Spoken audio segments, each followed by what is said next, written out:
itu kok dapat juga, teman. Bahkan kaya-kaya, teman. Ya karena makfirohnya Allah itu tidak pandang bulu, mau hewan, mau manusia, mau orang baik atau orang nggak baik, nggak ngefek kalau sudah makfirohnya Allah tadi.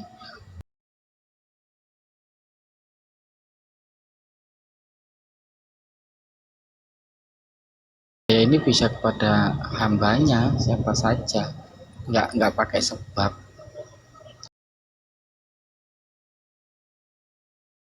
Ya ada perubahan, tiba-tiba paham.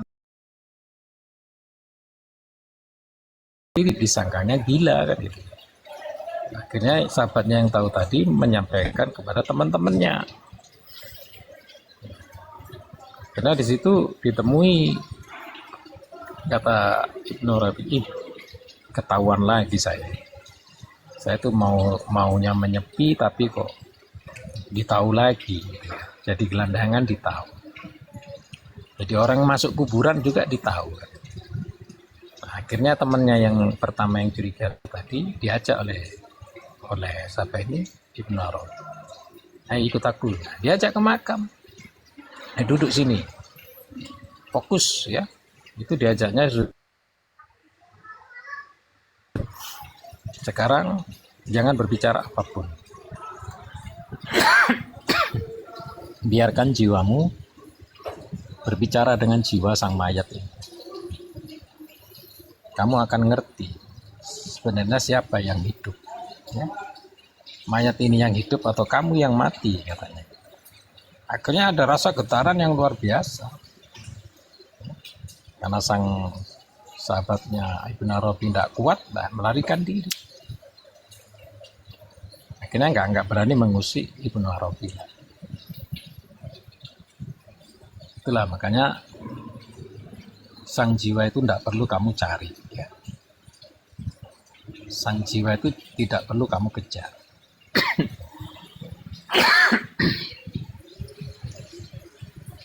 Karena jiwa itu nanti akan mengenalkan dirinya sendiri. Kapan ketika jiwa mengenalkan dirinya sendiri?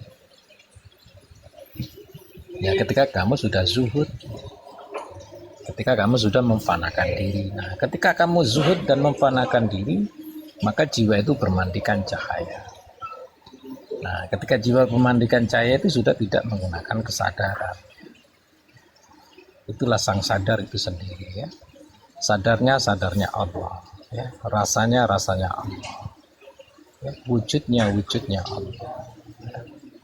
Perlakuannya Allah. Itu yang dinamakan 5 fardu, 5 waktu. Ya. Ketika yang melihat ini Allah, yang mendengar ini Allah, yang berbicara ini Allah, yang merasakan ini Allah, dan yang berbuat ini Allah. Itu yang disebut 5 waktu. Ya. Waktu itu, fardu itu. Maka sang jiwa itu adalah sang sufi itu sendiri. Ya. Karena jiwa itu adalah suhubnya sulbi. Ya. Kita mengenal suhufi Ibrahim wa Musa. Ya. Tapi jiwa ini adalah suhubnya sulbi. Ya. Jadi kamu tidak perlu mencari kesufianmu.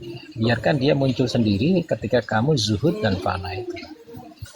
Maka banyak cerita kenapa alasannya orang-orang itu mengasingkan diri ya. Siddhartha Gautama punya istana ya. Punya harta, punya segalanya ya. Ditinggalkan dia hanya mengembara jalan. Akhirnya dia sampai menjadi Buddha. Waskito Basaruddin ya, mengembara sudah 7 tahun ya, meninggalkan rumah dari Kalimantan ya. Ke Bali sebentar, ke Papua sebentar, akhirnya ke Sulawesi. Ya. Intinya apa? Ya mengasingkan diri karena untuk mencari dirinya sendiri gitu ya. Ketika kesadaran murni itu muncul, kesadaran murniku muncul waktu itu berbicara begini, apakah kita ini ya? Bicara begitu, apakah kita ini? Bukan siapa aku. Apakah kita ini yang di dalam ini? Nah, untuk mengenal diri kodrat diriku sendiri ya, yang berada di dalam diri, ya kodrat Tuhan yang berada di dalam diri itu sendiri. Siapa kita ini ya majemuk, ya. Siapa jiwa, siapa akal, siapa ruh, siapa nyawa, siapa itu rasa, siapa itu sulbi. Nah, pertanyaan-pertanyaan itu ya mengembarakan diri, artinya tugas untuk sesuatu yang wujud atau zahir itu sudah selesai, ya. Selesai dengan dunia, selesai dengan nafsu, selesai dengan rasa, selesai dengan ikatan, ya. Karena kamu melepas ikatan sendiri itu. Selesai dengan pikiran, ya. Kamu karena melepas pikiran itu sendiri. Kamu jadi sosok yang aktif tapi spontanitas. Aktif yang spontanitas itu seperti anak-anak apa ya? Anak-anak autik autik ya. Autis ya, anak-anak autis. Anak-anak autis itu kan aktif tapi spontan. Geraknya walaupun menampar dirimu itu bukan gerak dia. Tiba-tiba dia datang mengambil anak-anak autis menampar dirimu begitu. Itu bukan gerak yang dikendalikan oleh dirinya. Gerak spontan. Anak autis. Makanya ketika anak autis itu sembuh, ya, bisa disembuhkan. Wah, pintarnya luar biasa. IQ-nya melebihi anak-anak yang biasa. Ini dari hasil survei, ya. Anak-anak autis itu kalau sembuh, nah, IQ-nya luar biasa, kecerdasannya luar biasa. Karena didasari dari gerak yang tak terkondisikan tadi. Maka bahasa rohani itu seperti itu, ya. Kadang kalian mendengarkan penyampaian saya kok diulang-ulang siapa ya? Karena apa? Kamu memakai pikiran, harus diulang-ulang, ya. Biar apa? Biar hancur pikiranmu. Memahaminya dengan pikiran. Kan berarti berbanding terbalik, ya. Saya menyampaikan bukan dengan pikiran, kamu menanggapi dengan pikiran. Maka harus terulang-ulang. Seolah-olah seperti itu. Padahal sifat spontanitas itu dia tidak membutuhkan momen, ya. Dia tidak membutuhkan memori. Menghapus rasa yang menghapus memori. Tidak ada juga memori untuk menyimpan juga. Tidak ada memori menghafal, juga tidak ada memori menyimpan, ya. Bahasanya itu ngalir aja, maka dia tidak dihukumi. Sesuatu yang spontanitas itu tidak bisa dihukumi. Siapa yang berani menghukumi? Nah, justru spontanitas itu di situ la yusrik bilah ahad. Ahad itu sendiri. Ya memang gerak ahad itu tidak diketahui oleh kondisi, ya. Namanya kondisi tubuhmu, kondisi rasamu, ya. Kondisi pikiranmu. Tidak bisa diketahui gerak Tuhan itu. Gerak Tuhan itu sifatnya refleks, terjadi dengan sendirinya. Siapa yang bisa memprediksi petir? Tidak ada. Petir itu satu paket, ya. Baik kilatnya dan menggelegarnya itu bareng. Nah, sebetulnya ketika kilat itu menggelegar, nah, tapi ketika kamu melihat kilat aja tidak mendengar gelegarnya, berarti terhijab, ya, terbatas. Mungkin di daerah sana, di daerah lainnya yang agak jauh, ya, mungkin jutaan kilometer, nah, di sana mendengar gelegarnya, kilatnya dan menggelegarnya, seperti itu, ya. Maka bako itu sebetulnya, ya, bako itu Allah itu sendiri yang bako. Ketika kamu jiwa yang tenang, jiwa yang diam, ya. Makanya para sufi itu banyak diamnya. Kayak Rumi itu diam karena sosoknya aku bukan tubuh, aku mineral, aku bukan mineral, aku tumbuhan, diurai terus. Nah, karena apa? Rumi menyatakan aku ini tidak ada, wujudku tidak ada, sosokku tidak ada. Yang ada ya cuman kesufianku. Nah, cuman bahasa sufi itu dinamakan, ya, bahasa batin, ya, jiwa. Jadi sufi itu bukan sosok. Karena ketika sufi kamu sosokkan, ya kamu memaksiatkan Rumi itu, ya. kamu memaksiatkan Ibnu Arabi. Karena bagi mereka dia sudah nggak bersos, apalagi tentang kebutuhan materi dunia gitu, sudah ditinggalkannya. Ya, jadi kesufianmu itu, yang zuhud itu adalah jiwamu. Sang sufi adalah sang jiwa. Jadi semua orang ini punya wujud sufi, karena sufi ditimbulkan dari sulbi. Nah, sufi itu lembarannya dari yang dihasilkan oleh sulbi. Ibrahim Musa punya suhuf, nah sulbi punya suhuf yang dinamakan sufi. Bentuk dari sulbi. Sulbi itu adalah sesuatu yang dinamakan benih mutiara ya, atau mustika. Dia itu belum bisa disebut apapun. Sumber dari segala sumber, sulbi. Makanya melahirkan jiwa. Nah, jiwa itu sudah ada sebelum ada ruh. Ya. Dia masih berbentuk alaqah. Ya. Iqra bismi rabbikal ladzi khalaqal insana min alaqah. Itu jiwa sebenarnya. Darah itu jiwa. Bersama sulbi. Nah, sulbi itu yang dinamakan mada ya. Atau yang dinamakan benih ya. Embun. Nah, sulbi itu embun itu. Eter, percikan eter itu sulbi. Sibgot. Nah, sibgot itu celupan Allah, sulbi. Ya, kamu kenal percikan, tetesan, embun, celupan, nah itu semuanya sulbi, sifat sulbi. Itulah yang dinamakan sebetulnya sebelum disebut Nur Muhammad, dia berupa nur. Sulbi itu yang dinamakan berupa nur. Nah, Nur Muhammad itu karena membentuk kejadian sempurna, maka Nur Muhammad itu dinamakan ahsani takwim. Ya. Ahsani takwim, sebaik-baik ciptaan itu karena membentuk, menjadikan sesuatu itu sempurna ya. Ada pembungkusnya ya, tidak hanya murni sulbi. Tapi kamu kembali kepada benih sulbi, ya caranya ya menghilangkan bungkusnya, ya, menghilangkan kepala, ya, menghilangkan kacamata, menghilangkan kuping, ya, menghilangkan mulut, murni gitu ya, murni hanya sulbi. Dan sulbi itu bukan wilayah rasa, ya. Sulbi itu bukan wilayah rasa. Maka sebetulnya yang mengenal sulbi itu hanya jiwa. Nah, jiwa yang tidak bergejolak, ya. Jiwa yang diam, jiwa yang tenang. Bagaimana jiwa itu supaya tidak bergejolak, supaya jiwa itu tenang? Ya, kembalikan jiwa kepada periode sulbi yang cuma berdua. Ya. Yang menghilangkan semua wujud tadi, karena wujud adalah maksiat, rasa juga maksiat. Kira-kira seperti itu ya penyembuh. Silakan Cak Man.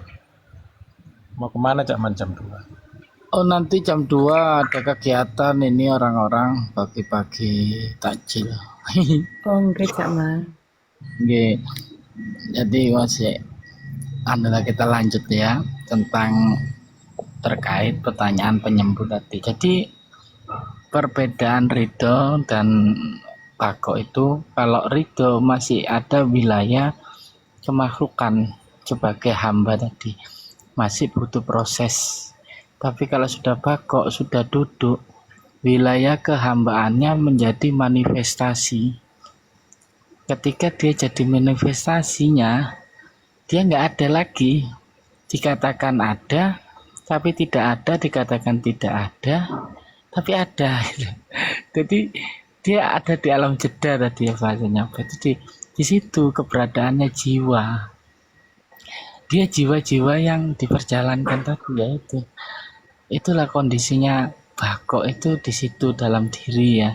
Sedangkan bakonya Allah itu yang meliputi tadi. Maka kembali lagi ke istilahnya Ibnu Arabi mengatakan pandangan mata itu semuanya jadi huruf, jadi ayat. Semua pandangan mata itu loh jadi ayat semuanya. Maka apapun yang dia lihat itu jadi ayat, dan dirinya hanya bagian dari kalimat tadi. Dia kalimahnya Allah tadi yang menghendaki apa perintah, apa dia jalan aja, dia jalan. Bahasanya ya dia sebagai sang penyaksi, sudah tidak ada lagi pengakuan tadi, sudah dilepas. Dia dikatakan ridho ya nggak ngerti, karena ridho itu sendiri bukan wilayahnya dia lagi. Ketika sudah tidak ada istilah penyebutan ridho, dia hanya tahu yang dimaksud tadi. Dan ilahi anta maksudi waridho kamatubi, itu petunjuknya di situ. Ketika Ibnu Athaillah mencoba menulis ya kalamnya itu dalam sebuah kitab namanya Al-Hikam. Ilahi anta maksudi waridho kamatlubi. Ada kelanjutan atini mahabbataka wa ma'rifataka. Jadi karena dorongan rasa cinta itu tadi, sehingga Allah ini menjadikan seorang hamba itu ketika orang jatuh cinta itu gimana ya rasanya ya. Seperti itu juga. Itu yang mungkin orang sufi itu identik itu tadi, mahabbahnya yang coba diolah, mengolah cinta, mahabbah dalam hal rasa tadi itu agar tidak terasa ketika orang sudah mencintai sesuatu ya, tanpa disadari sebenarnya rasanya udah nggak ada, dia dikendalikan oleh cinta itu sendiri. Bahkan sampai kadang orang melihat ya, katanya cinta itu buta, orang cinta gila katanya, sampai ada yang gila juga gara-gara cinta. Artinya dia sudah tidak memperdulikan rasa-rasa itu tadi. Dia sudah menjadi bagian dari cinta tadi, mahab wa ma'rifataka. Dan baru dia sampai kepada pandangan ma'rifatnya itu tadi. Pandangan ma'rifat itu sesuatu yang menjadikan seorang hamba itu refleks itu apa ya? Responnya itu sangat cepat, atau bahasanya kasyaf, sangat responsif. Orang yang makrifat itu sendiri, dia ngerti membaca situasi itu sangat cepat. Atau kalau kita kaitkan dengan sifat ya bisa dikatakan cerdas tadi. Orang-orang yang makrifat itu orang-orang yang cerdas. Kecerdasannya itu terdidik karena ada dorongan hati kita. Maka ketika sampai ke wilayah baku, mahabbah dan makrifat itu yang menyelimuti. Dia tidak lagi fokus ke ridho, karena ridho itu sendiri adalah syarat bagi dirinya untuk sampai kepada cinta. Kalau sudah bicara cinta, dia harus ridho. Hasilnya apapun cinta itu sudah ridho dia. Kalau sudah cinta harus ridho, mau diapain. Misalnya ya kita dulu nikah kan, bayangannya cinta itu demi cinta, yang penting kita bisa bersatu katanya kan. Akhirnya cinta mempersatukan sepasang suami dan istri. Nah itu pun dia sudah melewati ridho, karena dia sudah siap dengan konsekuensi dari cinta itu sendiri. Maka cinta yang mempersatukan seorang hamba dengan Tuhannya tadi. Ketika sudah menyatu dalam hal, maka timbullah namanya makrifat tadi.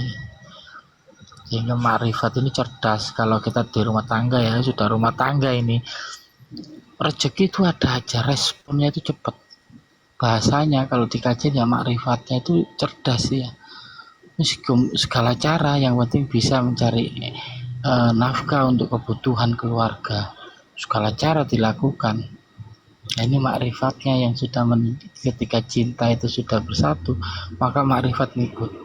Ketika sepasang suami istri itu sudah sah, maka urusan itu semua nanti ada aja yang bantu. Ini di kenyataan itu bisa kita ambil ibro dari itu tadi. Artinya sudah lewat kan ridhonya. Lah ketika dia masih ridho, ini sebenarnya PDKT, masih pendekatan dengan jalan kalau kita menyukai pasangan kita. pacar lah ibarat kata ya, kita harus ridho dulu menerima apapun keadaan pacarnya, keluarganya, kondisinya. Kita harus ridho. Ketika kita sudah ridho, kita akan dipersatukan dengan cinta. Gitu. Begitu juga jiwa ya. Ketika jiwanya itu sudah sampai ke ridho, itu sudah mutmainah. Awalnya mutmainah dulu. Mutmainah itu tahapan pencarian jati diri. Ciri khasnya ketika didudukkan pada mutmainah, jiwanya sudah tenang, tapi dia mencari sesuatu yang hakiki. Bahasanya mencari jati diri tadi. Dia sudah ketemu semuanya, itu sudah tenang, dia nggak ngefek lah, urusan-urusan itu sudah hatam bahasanya. Dan kemudian mencari intisari, dia ini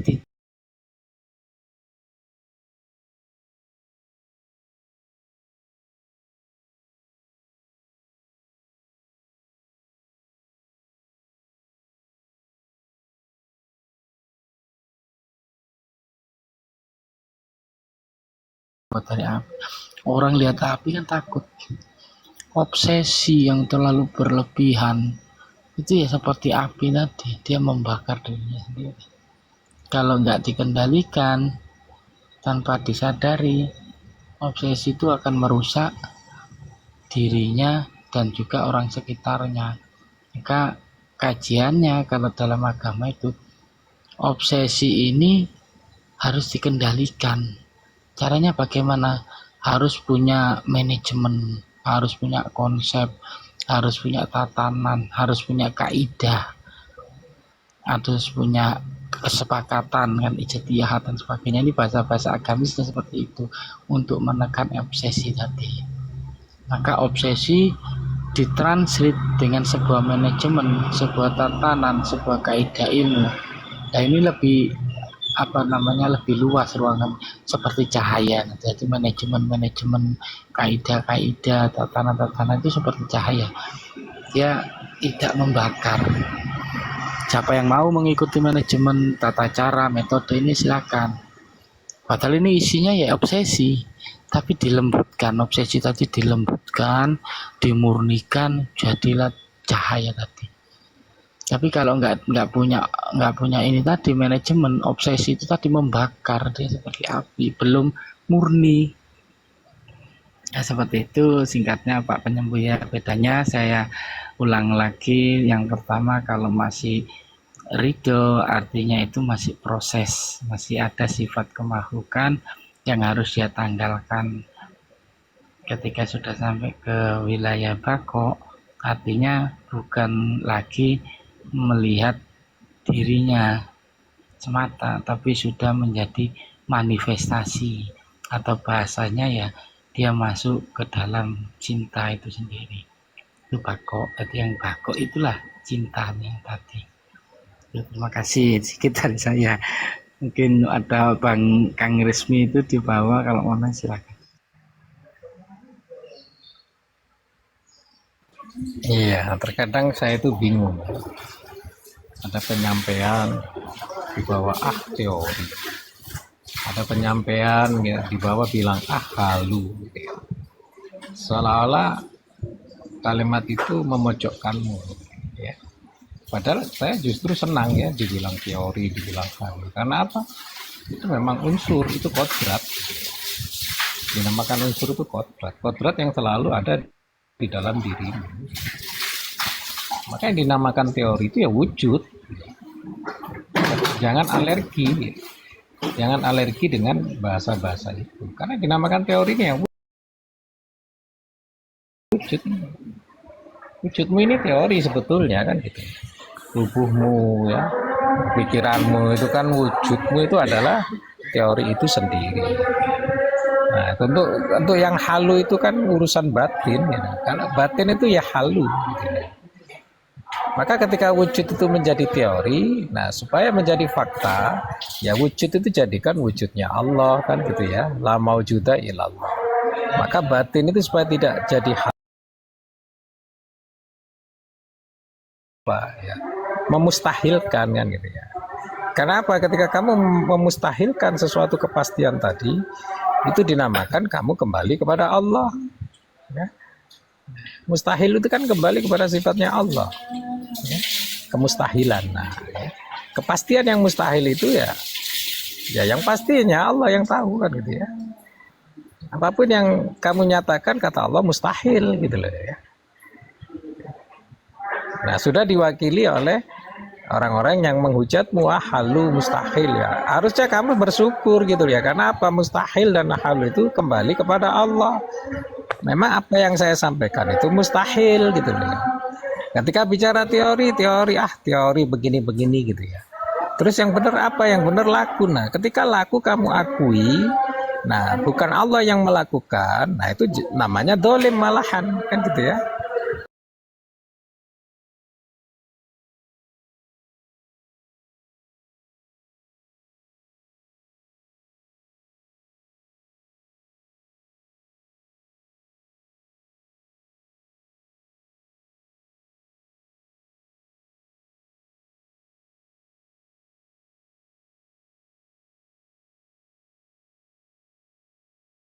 Danmu lupa dengan lawamahmu, sufiyahmu, amarahmu.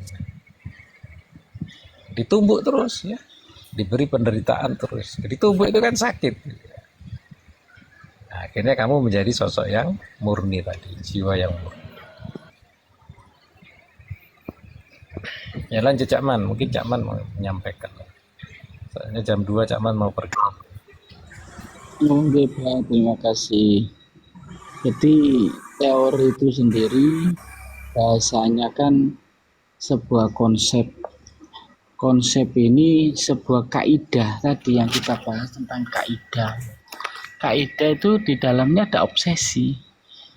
Teori itu obsesi yang sudah dimurnikan tadi, diwujudkan dengan teori. Artinya nggak memaksa, nggak merusak, nggak membakar. Menjadi sebuah informasi. Sebuah informasi ini tujuan pemberitahuan. Nah, pemberitahuan inilah salah satu metode dialog. Kita berdiskusi, berdialog itu dengan teori. Karena di dalamnya itu untuk menjelaskan suatu esensi keberadaan. Dalam teori itu pasti ada yang diperbincangkan. Apa isi teori? Itu yang jadi pokok pembicaraan. Bukan siapa yang menyampaikan, dalam hal yang menyampaikan itu kan menjadi sudut pandang. Nah, sudut pandang ini memang untuk menambah, memperluas pandangan tadi.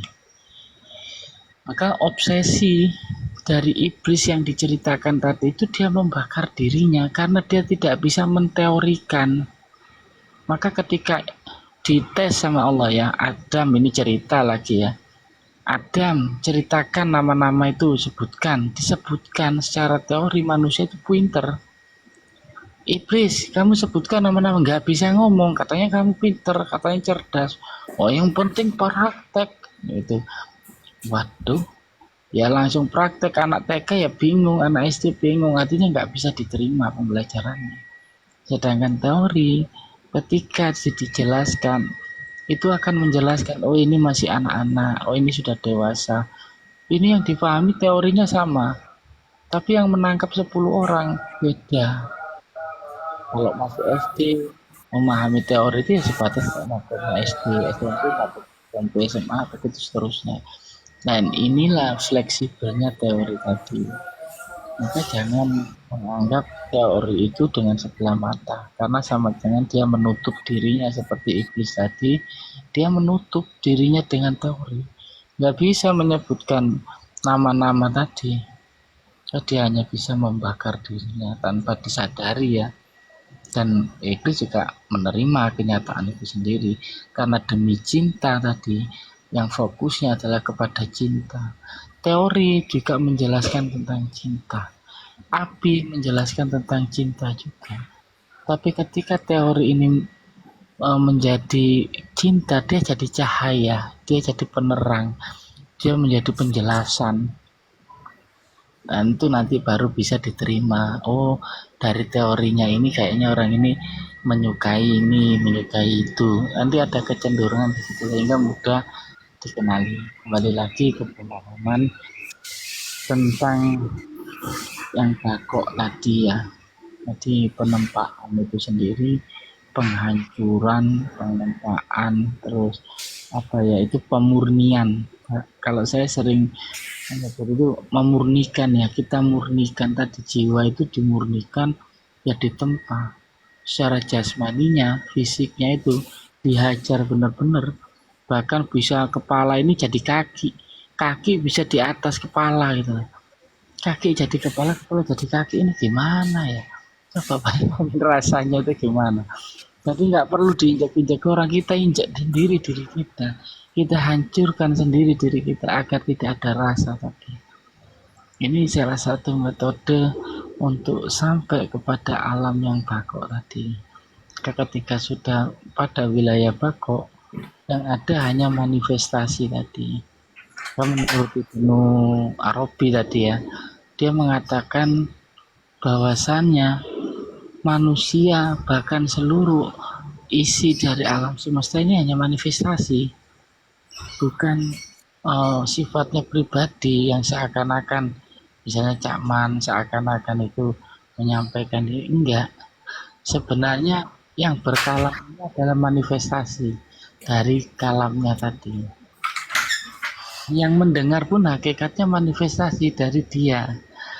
Itulah kemudian dijadikan sebuah kaidah dalam ilmu falsafah. Ma'rifat dikenal dengan wahdatul wujud tadi.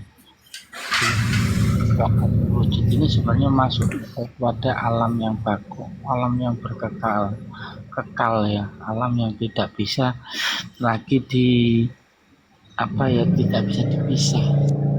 Sesuatu yang bako ini tetap nggak berubah, nggak terpisah, meskipun dipisah nanti ketika dimurnikan ya balik lagi, murni lagi, nyatu lagi, satu kesatuan yang utuh. Maka pandangan satu kesatuan yang utuh inilah bahasa beliau mengatakan tajaliyat, tajalinya utuh. Pandangan itu sebenarnya utuh, hanya aja ketika diurai tercerai-berai gitu ya, menjadi istilah-istilah tadi. Ada makom-makom, ada alam-alam, ada zat, sifat, asma, af'al, itu sudah terurai. Asalnya dari mana? Dari satu kesatuan yang utuh, dari tajaliyat tadi. Ini secara teori beliau menjelaskan dengan tatanan yang sangat rapi, bagus, tidak melepas adanya kontroversi dari beberapa kalangan teologi Islam yang mengatakan ini sesat lah, itu secara teologi, karena mereka tidak mau mengkupas tentang makna itu di dalam Al-Quran, itu tidak mau dikupas secara detail dan mendalam. Jadi dianggap kajiannya beliau itu sendiri menyesatkan, membingungkan gitu. Itu dari kalangan teologi. Sedangkan dari kalangan tasawuf, toreko dan semua bisa menerima yang disampaikan Ibnu Arabi, karena tahu arahnya tadi, dia mendapatkan esensi yang bisa dijelaskan. Dari zaman ke zaman, kalau dulu itu kitab Tufa ya, dari kalangan Ibnu Arabi yang isinya tentang wahdatul wujud itu menyebar pertama dari Aceh, memang turunnya katanya dari situ. Itu ditolak ketika mau keluar dari Sumatera, ditolak di situ. Ketika itu ganti zamannya siapa, Hamzah Fansuri mungkin ya, baru bisa diterima karena beliau merubah gaya bahasa dengan isi yang sama, isinya tetap nggak berubah, dengan gaya bahasa yang berbeda diterima. Kemudian Syekh Ishaq Al-Banjari menjelaskan dengan bahasa yang lebih mudah lagi, menjadi kitab Parencong tadi. Itu pun masih belum sepenuhnya diterima, itu dirubah lagi menjadi Teberubut. Ini sama, sumbernya sama, cuma gaya bahasanya dirubah-rubah dengan perbedaan istilah dan makna penjelasan yang ya sesuai dengan itu tadi pengarang kitabnya, baru diterima. Ujungnya sama, itu satu sumber kan.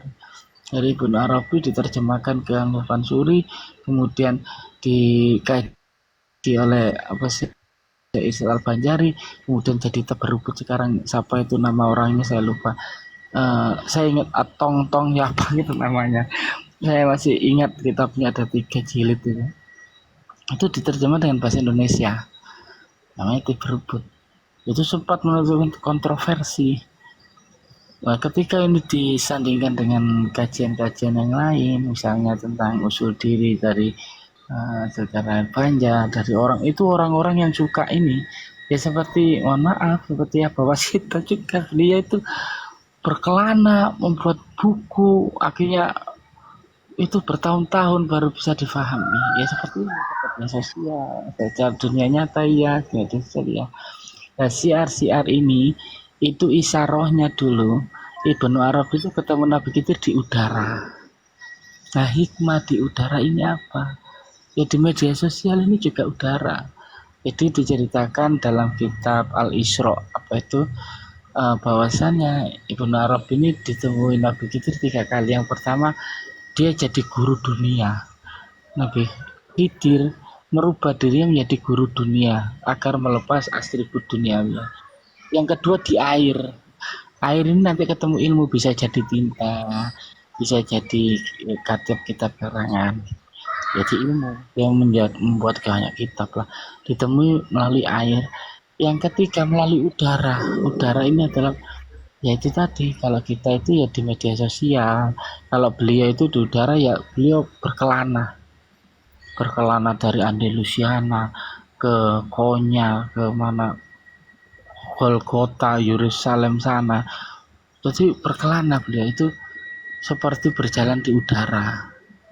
Nah, kalau kita di sini karena sekarang dunianya media sosial, berjalan di udara ini bisa kemana-mana ke seisi Nusantara melalui media ini. Nah, itu saja sedikit dari saya mungkin ya. Ini mohon maaf nanti kalau saya tiba-tiba turun, ini juga Abaris Miadis ya melompat ini, padahal kangen suaranya saya. Ini yang lain silakan. Makasih Cak Man, berkah selalu Cak Man. Ya, ada pertanyaan di bawah itu teori yang berulang. Maka teori itu harus berulang. Karena sebetulnya teori itu apa sih? Teori itu sesuatu yang sudah baku diulang-ulang. Contoh begini, sesuatu yang sudah baku itu sesuatu yang sudah tertulis. Contoh yang sudah baku itu fikih, diulang-ulang. Akhirnya menimbulkan kebosanan, kan monoton, diulang-ulang. Masuk komal ini, fikih ini diulang-ulang, fikih ini diulang. Maka terjadi kontroversi di dalam fikih. Fikih itu kan hukum dan syarat, sah dan untuk sahnya, rukun dan syarat itu fikih. Maka fikih pun harus berbeda ya. Maka terjadilah 4 mazhab itu ya, yang dengan perbedaan. Tapi tujuannya sama. Maka teori itu harus melihat di balik teori itu siapa. Di balik teori itu adalah sang materi wujud itu sendiri ya aman kan. Selama kamu masih mengandalkan konsep, ya terjadi begitu. Ya. Teori baru. Nah, sebetulnya melepas teori itu ya yang dinamakan ketika kita tidak menggunakan atribut. Atribut teori itu kan pikiran, terus penglihatan, pengetahuan, saintik. Itu yang dinamakan atribut daripada sesuatu yang nyatanya ada kan. Nah, maka ketika kamu melepas dari teori tadi, masuk kepada alam jeda. Alam jeda itu alam sendiri ya, yang menyampaikan sesuatu lagi tidak menggunakan kitab-kitab kering.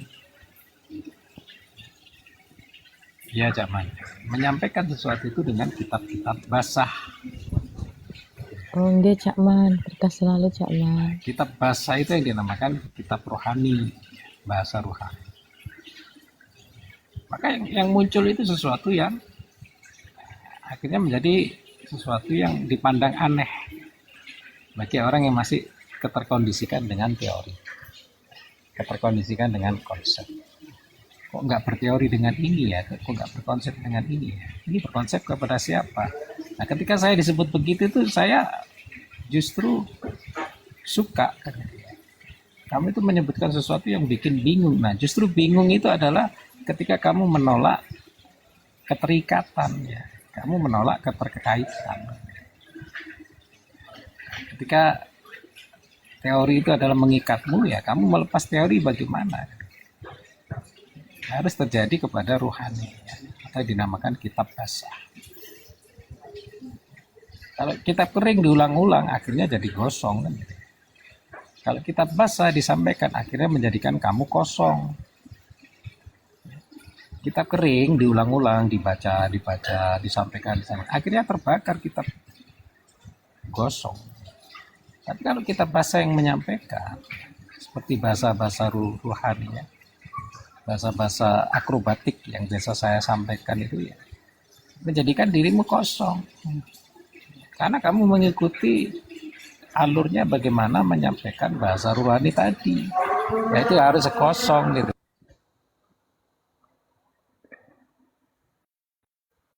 Iya, yang berteori itu kitab keringnya. Kalau yang tidak berteori itu kitab basah. Nah, contoh begini. Kamu menyanyikan lagu yang sudah baku, ya.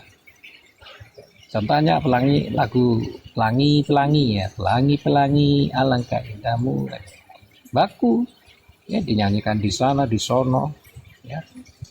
Meskipun nyanyinya di akhirat nanti, ya lagunya begitu baku, sesuatu yang diulang-ulang, ya. Nah, contohnya seperti kayak apa ini, Bruno Mars, ya. Bruno Mars yang menciptakan lagu apati gitu ya. Orang bosen gitu loh. Ternyata di Thailand menciptakan versi Thailand, ya, apati nah. Jadi sesuatu yang tidak membosankan, ada sesuatu yang baru. Jadi yang baku dilupakan, yang baku dilupakan. Akhirnya masuk kepada versi Thailand, versinya Waskita ini lebih mengesankan kalau menyampaikan pemahaman, menyampaikan kitab basahnya. Ya. Saya sendiri pun itu bosan. Mengulang-ulang itu bosan. Saya itu ingin menyanyikan sesuatu yang baru. Tapi terkadang untuk dakwah nggak apa-apa diulang-ulang, yang bahasa kitab basah tadi diulang-ulang nggak apa-apa, karena masih ada orang yang suka, ya, masih ada orang yang suka dengan bahasa akrobatik yang saya sampaikan kemarin gitu, ya. Saya sampaikan ulangan, gitu, ya. Tapi sebetulnya itu bukan teorinya kitab, ya, itu dinamakan teori kembali kepada kitab diri, ya. Kamu bisa menyanyikan sesuatu versi dirimu sendiri, ya. Maka kitab basah itu seperti kamu banyak riuh di dalam ini, cuitan burung yang luar biasa, cuitan burung yang bisa kamu tampilkan, karena yang mendengarkan kamu sendiri, yang tahu kamu sendiri, orang lain nggak tahu, ya. Ketika kamu menyanyikan nyanyian burung yang di dalam itu, ya orang terkesima kan gitu, ya. Seolah-olah kok nggak ada ini ya di teori. Nah, kamu cari di buku apapun nggak menemukan gitu, ya. Yang tadi saya bilang bahwa sebetulnya jiwa itu adalah sang sufi. Nah, kok bisa tapi bilang jiwa itu sang sufi? Jiwa ya itulah, ya. Karena sufi itu menolak sosok, sufi itu menolak wujud, karena wujud itu maksiat bagi sufi. Ya, berarti sufi itu kembali kepada jiwa. Rumi itu tidak ada, ya. Aku bukan tubuh, aku mineral. Nah, itu pernyataan dinamakan Rumi mengurai dirinya yang materi, ya. Ketika materi dikembalikan kepada Allah, nah, jiwa sufi itu yang disebut abadi. Kenapa dinamakan jiwa itu sufi? Karena suhubnya sulbi, lembaran sulbi. Nah, itu jiwa. Maka disebut sufi. Nggak ada wujud, nggak ada materi sudah, ya. Nggak ada rasa juga. Sang sufi itu tak punya rasa, tak punya wujud. Baginya wujud dan rasa itu maksiat. Bagi sufi itu wujud dan rasa itu maksiat. Karena jiwa murni itu justru dia melepas daripada kesadaran itu sendiri. Jadi sebetulnya jiwa itu tidak terkubur. Jiwa itu mengasingkan diri dari kesadaran-kesadaran itu. Nah, kamu harus mengikuti polanya jiwa. Ketika jiwa mengasingkan dari kesadaran, kamu juga harus mengasingkan daripada 3D, ya, harta, tahta, dan rasa. Kamu harus mengasingkan dari dunia. Caranya bagaimana? Ya juhud dan fana tadi. Nah, ketika di situ kamu mengikuti ya, pengasingan jiwa tadi yang selalu dalam perantauan sepi. Karena jiwa itu adalah produk dari sulbi. Nah, sulbi itu selalu sepi. Hanya jiwa itu yang menemani. Nah, masuk periode ruh baru terjadilah yang dinamakan nyawa. Nah, jiwa akan selalu punya berumahkan nyawa, ya, istananya itu nyawa. Nah, qalbun mukmin baitullah itu ya nyawa itu ya, kan rumah. Nah, jiwa ini sebagai sang penyaksi, pengamat yang tidak bereaksi. Hanya cukup menyaksi, tidak mengakui. Itulah sang jiwa. Nah, kalau kesadaran itu masih berselancar. Ya. Tapi kalau sudah dinamakan jiwa mutmainah, jiwa yang tenang dari kesadaran apapun. Gitu ya. Dia tidak berkesadaran jiwa itu. Jiwa yang menyaksi itu dinamakan akimis sholali zikri, jiwa yang dalam sadar tinggi. Ya. Karena yang disaksikan hanya Allah dan Rasulnya. Ya. Dirinya tidak berlaku apapun. Dirinya tidak berbuat apapun. Itu dinamakan semua unsur perjalanan jiwa kembali kepada mutmainnah, kembali kepada kesufian.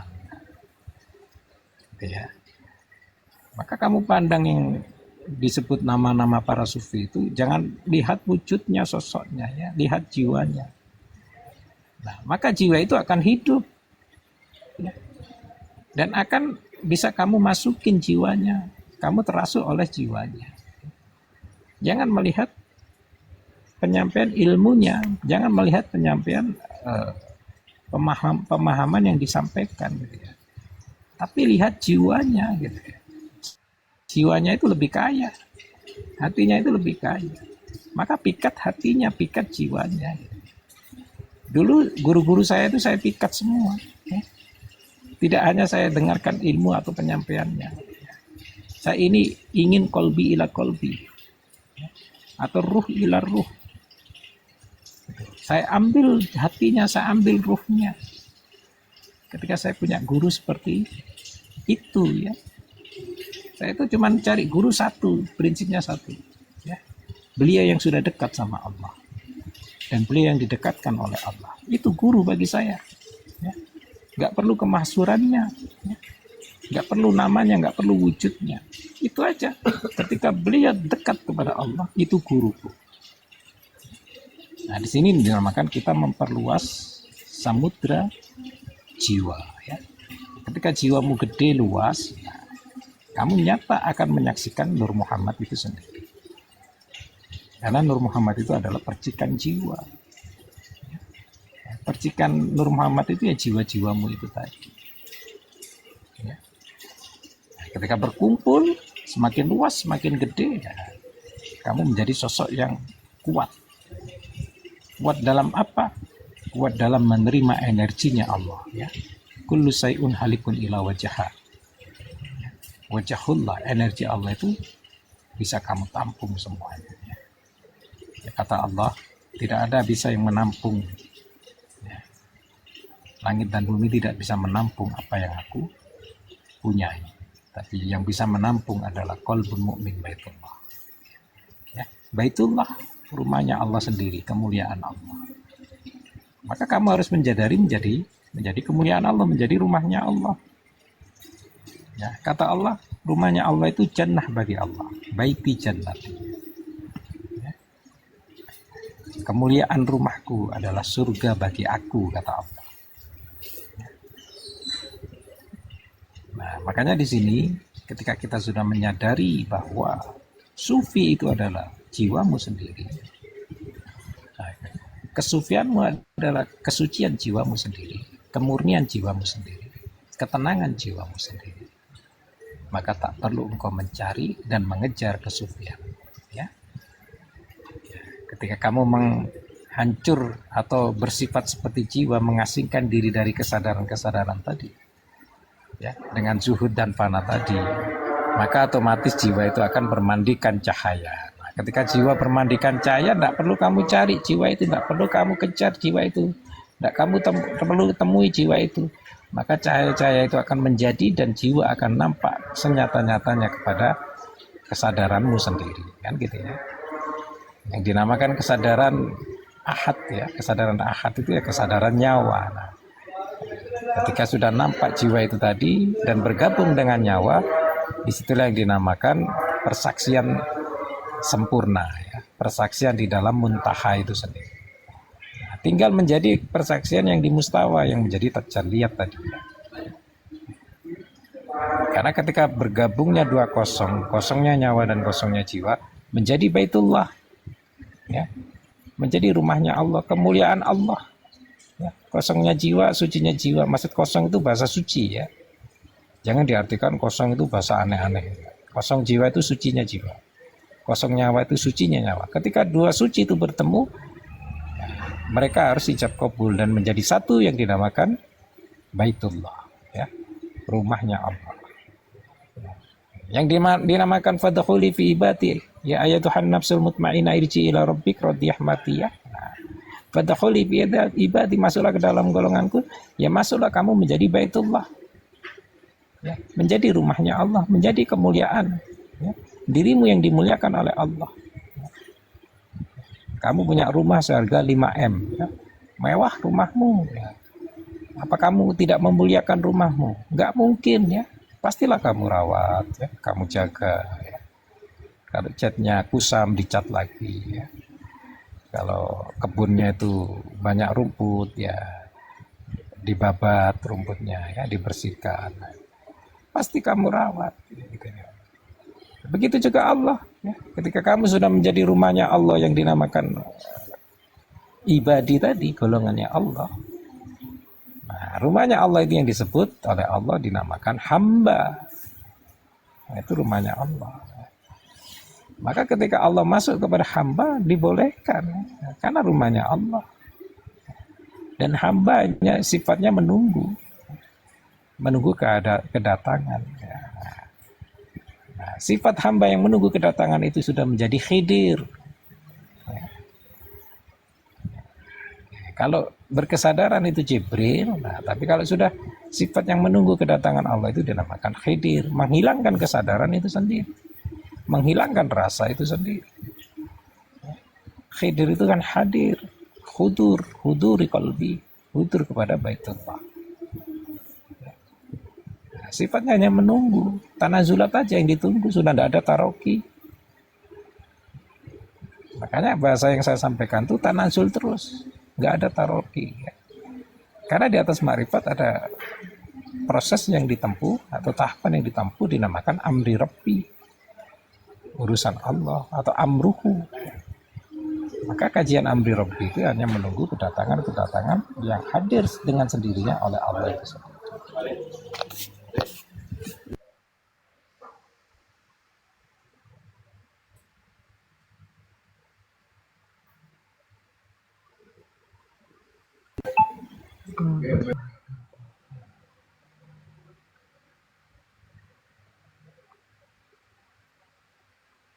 Berkah selalu Allah.